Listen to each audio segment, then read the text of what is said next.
Dan ini sangat beda jauh. Kalau dari Pondok Peta betul-betul silsilatul masyayikhnya ini ulama Nusantara semua.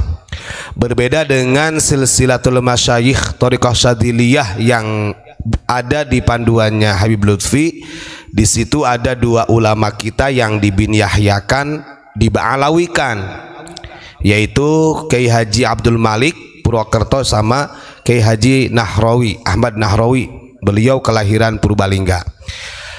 2 hari yang lalu saya juga dikasih silsilah Thariqah Qadiriyah wa Naqsyabandiyah yang dipegang oleh Habib Lutfi. Ya, ini mohon maaf bukan menggurui.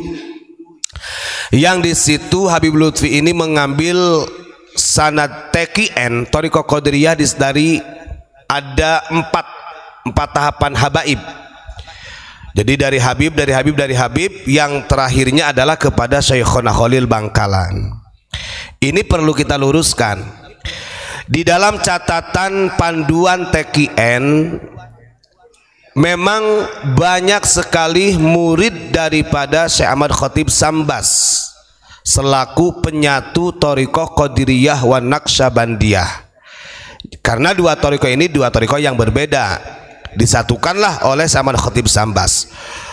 Kemudian banyak murid-murid beliau yang berbaiat TQN. Memang betul Syekhona Khalil juga berbaiat kepada beliau. Bahkan termasuk Syekh Ismail bin Abdurrahim Bali, beliau juga berbaiat. Tapi yang tercatat di dalam buku TQN, nah ini yang perlu kita luruskan. Dari sekian banyak murid Syekh Ahmad Khatib Sambas yang berbaiat TQN, cuman ada 3 yang diangkat sebagai khalifah, penerus ekstafet, artinya diberikan wewenang untuk membaiat ataupun mengijazah, mentalqin. Khalifah yang pertama Syekh Abdul Karim Banten, yang kedua Syekh Tolha Cirebon, yang ketiga Syekh Ahmad Hasbullah Madura. Lalu bagaimana dengan Syekhona Khalil? Beliau mursyid, beliau pemegang TQN, tapi beliau tidak menjadi khalifah daripada yang 3 tadi yang saya sebutkan. Nah ini yang harus diluruskan. Jangan asal comot kemudian kemurnian silsilatul masyayikh Thariqah Qadiriyah wa Naqsyabandiyah sedikit demi sedikit ini akan dirubah lagi. Karena dalam catatannya yang Habib Lutfi itu dia dari Habib sampai 4 Habib tuh, yang ujung-ujungnya kepada Syekhona Khalil. Padahal kita tahu semua yang mengambil sanad TQN tidak terlepas dari 3 cabang ini sebagai khalifah. Kalau ujungnya tidak kepada Syekh Abdul Karim Banten, pasti kepada Syekh Tolha. Kalau enggak kepada Syekh Abdul Karim Banten dan Syekh Tolha, pasti kepada Syekh Ahmad Hasbullah Madura. Nah ini yang perlu kita harus waspadai. Kalau sudah berani merubah seperti itu, nah ini berarti ada apa, kan begitu. Terus kemudian yang paling fundamental sekarang ini, kenapa mereka dari klan Ba'alawi ini selain Habib Lutfi ya lebih mengutamakan Thariqah Alawiyah karena dia punya tokoh yang namanya Faqih Muqaddam katanya. Bahkan di dalam salah satu videonya ada salah satu Habib yang mengatakan bahwa Faqih Muqaddam ini diibaratkan seperti Nabi Muhammad. Ibarat seru para nabi, para delegasi Allah ini ya Nabi Muhammadnya. Kalau di antara seluruh para wali yang ada di muka bumi, itu adalah Faqih Muqaddamnya. Dia ibaratkan seperti itu. Bahkan si Habib tersebut mengatakan bukan hanya Nabi Muhammad yang setiap hari didatangi Jibril. Faqih Muqaddam ini setiap hari didatangi Jibril. Padahal yang kita tahu Sultanul Aulia ini dan masyhur disepakati oleh para alim ulama, bahkan para aulia itu dipegang oleh Tuan Syekh Abdul Qadir Jailani. Maka ketika di dalam Sirrul Asrar itu ada perkataan beliau tentang kewaliannya beliau ini, itu sudah masyhur Pak. Nah kenapa? Maka ketika membahas masalah tahlil, si Habib tersebut mengatakan begini, bedanya tahlil di Indonesia dengan di Tarim itu dalam tawasul kepada wali kutubnya. Kalau di Tarim tawasul kepada wali kutubnya adalah faqih muqaddam. Kalau di Indonesia tawasulnya kepada Syekh Abdul Qadir Jailani. Padahal katanya, kata si Habib tersebut, derajatnya nggak ada apa-apanya dengan faqih muqaddam. Karena faqih muqaddam ini setara dengan Nabi Muhammad. Hanya saja Nabi Muhammad ini sudah khotamun nabiyyin. Setiap harinya didatangi oleh Jibril. Nah, ini sebenarnya termasuk doktrin yang memang sengaja mereka desain seperti itu. Nah, kalau ada ungkapan seperti itu, sementara masyarakat Indonesia itu dari dahulu kala sudah mengetahui kekutubannya dengan riwayat-riwayat yang sahih diceritakan dalam kitab-kitab, tetap Sultanul Aulia, yakni Syekh Abdul Qadir Jailani. Saya sendiri pun ya baru sekarang-sekarang aja mendengar namanya faqih muqaddam itu. Nah, kita jangan membiarkan mereka untuk mendawir seperti itu ya. Sudah mah silsilah thariqah juga banyak dipalsukan, artinya dibelokkan.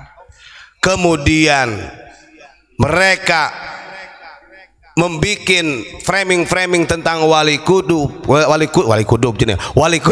ya. Nah, ini yang harus kita counter. Jangan sampai nanti kalau kita sudah nggak tua, nanti anak kita itu tinggal dengan cerita-cerita mereka kebohongan. Ini bahaya.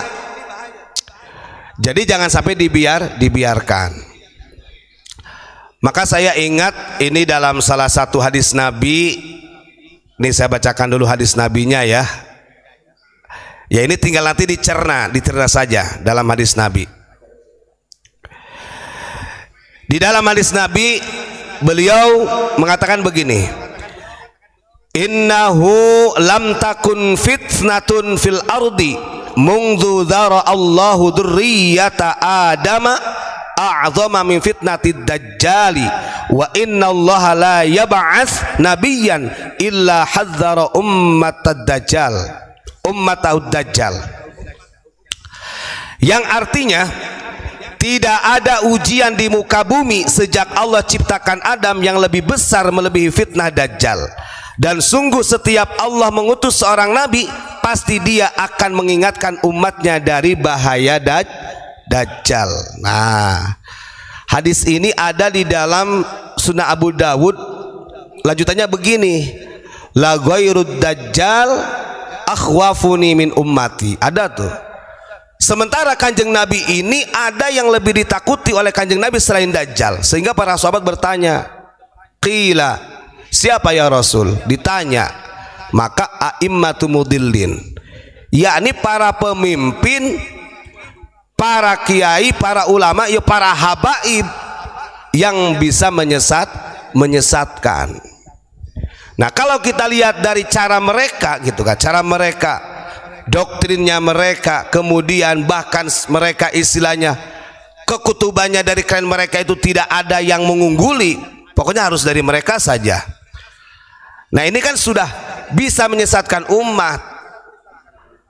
Tapi ya kita maklumi karena mereka caranya begitu supaya masyarakat Indonesia ini lebih tunduk kepada klan-klan Ba'alawi. Nah, kalau sekarang jangan.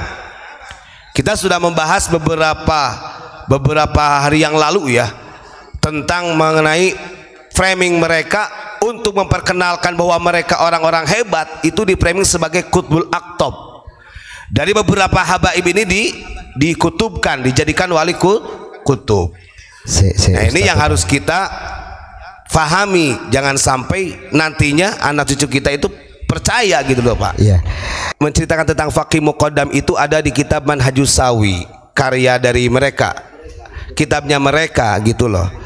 Makanya kalau kita ya mungkin karena kita istilahnya nggak pernah baca, ya juga nggak pernah beli kitabnya mereka, jadi nggak tahu lah.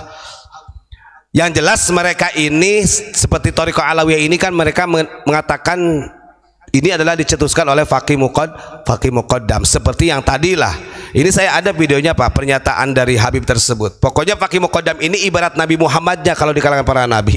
Kalau di para wali ini adalah faqih muqaddam. Nah, artinya menyamaratakan kedudukannya dia dengan Kanjeng Nabi.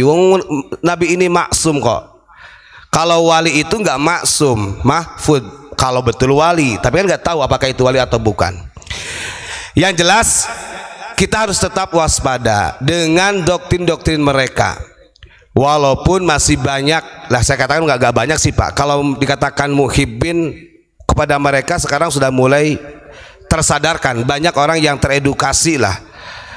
Ya mudah-mudahan karena kita sudah ratusan tahun di doktrin, artinya upaya kita ini ya harus terus continue. Karena ini demi masa depan bangsa kita.